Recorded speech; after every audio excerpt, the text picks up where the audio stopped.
Bonjour.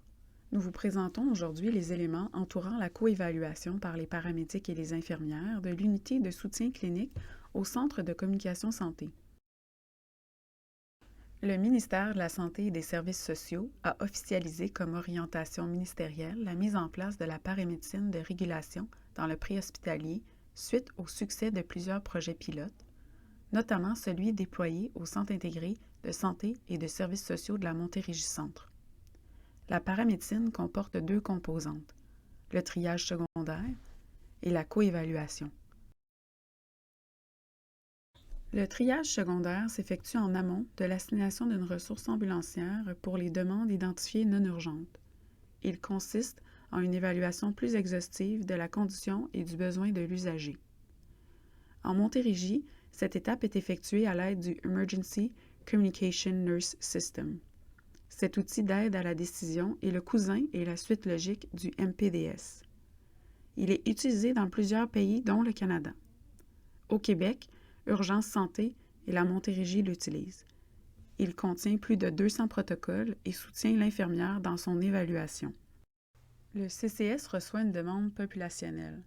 Lorsque celle-ci obtient un code de déterminant correspondant à une priorité 4 ou une priorité 7, la demande est assignée à l'USC pour un triage secondaire. L'infirmière procède à une évaluation, identifie le besoin du patient et détermine quel service pourrait être approprié. Si un transport vers la salle d'urgence est requis, elle évalue également la possibilité d'utiliser un transport alternatif à l'ambulance pour s'y déplacer. La coévaluation est applicable pour toutes les catégories de demandes. Il arrive que certains appels semblent être surpriorisés.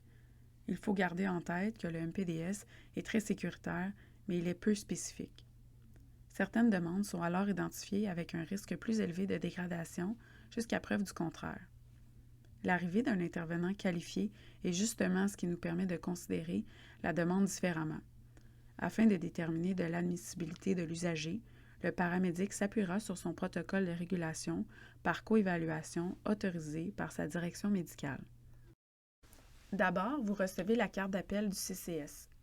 À votre arrivée, vous effectuez votre appréciation clinique telle qu'à l'habitude. Tout ce que vous remarquez sur le patient ou tout élément de son milieu de vie est important et devra être partagé. Gardez en tête que vous avez un visuel sur le patient alors que le professionnel avec qui vous communiquerez ne voit ni le patient ni son environnement. Dans la mesure du possible, notez toutes les données cliniques relevées, même celles qui peuvent sembler non spécifiques ou peu importantes. Vous êtes les yeux de la situation. Assurez-vous de faire une collecte de données exhaustive pour être en mesure d'identifier la nature du besoin du patient. Est-ce une problématique de santé physique, plutôt psychosociale, ou un problème dans l'environnement du patient? Avant de passer au point suivant, il est essentiel d'avoir effectué la démarche complète d'appréciation clinique. Lors de votre appel à l'USC-SPU, l'infirmière recueille votre rapport et poursuit l'évaluation en vous posant des questions supplémentaires. Elle pourra également vous demander d'effectuer des examens complémentaires. Vous contribuez ainsi à l'identification du besoin de l'usager. L'infirmière détermine quelle sera la meilleure orientation possible pour l'usager en fonction des données recueillies et de la disponibilité des trajectoires. Si un transport vers la salle d'urgence est requis, elle évalue également la possibilité d'utiliser un transport alternatif à l'ambulance pour s'y déplacer. L'infirmière dispose de plusieurs trajectoires. La disponibilité varie selon plusieurs facteurs, ainsi il est possible que la trajectoire désirée ne soit pas disponible.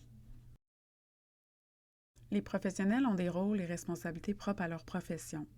Les paramédics ont des normes, protocoles et procédures à respecter en fonction des lois et des règlements. Les infirmières, étant une profession autonome, ont des obligations déontologiques en vertu de leur champ de pratique. L'évaluation de la condition physique et mentale d'une personne symptomatique est l'activité réservée aux infirmières et infirmiers qui constitue l'assise de l'exercice infirmier. Elle comprend à la fois la collecte, l'analyse et l'interprétation des données, ainsi que l'établissement des constats qui en découlent. Elle doit être exécutée avec rigueur et justesse.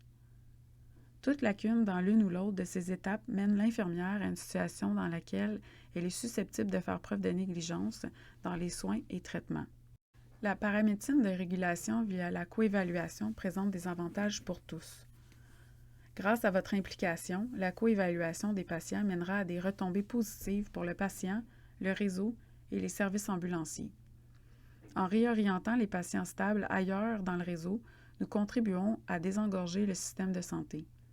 Les patients obtiendront alors des soins plus adaptés à leurs conditions, notamment des soins préhospitaliers plus efficients lors de réelles urgences vitales, car la couverture ambulancière sera optimisée. Votre contribution permet également de faire reconnaître vos compétences comme professionnels œuvrant dans le réseau de la santé. La coévaluation sera intégrée sur le territoire desservi par les SPU de la Montérégie. Vous pourrez visionner un court vidéo en ligne vous expliquant le protocole de régulation ainsi que le processus. Tous les paramédics seront invités à suivre cette formation. Pour connaître les heures d'ouverture de l'USC, référez-vous au bulletin clinique de la direction médicale ou au CCS. Nous avons l'opportunité de mettre en place, ensemble, un service novateur où une collaboration interprofessionnelle avant-gardiste permettra de contribuer à l'amélioration de la prise en charge préhospitalière visant à optimiser les soins aux patients. Ensemble, on redéfinit la chaîne d'intervention préhospitalière. Merci.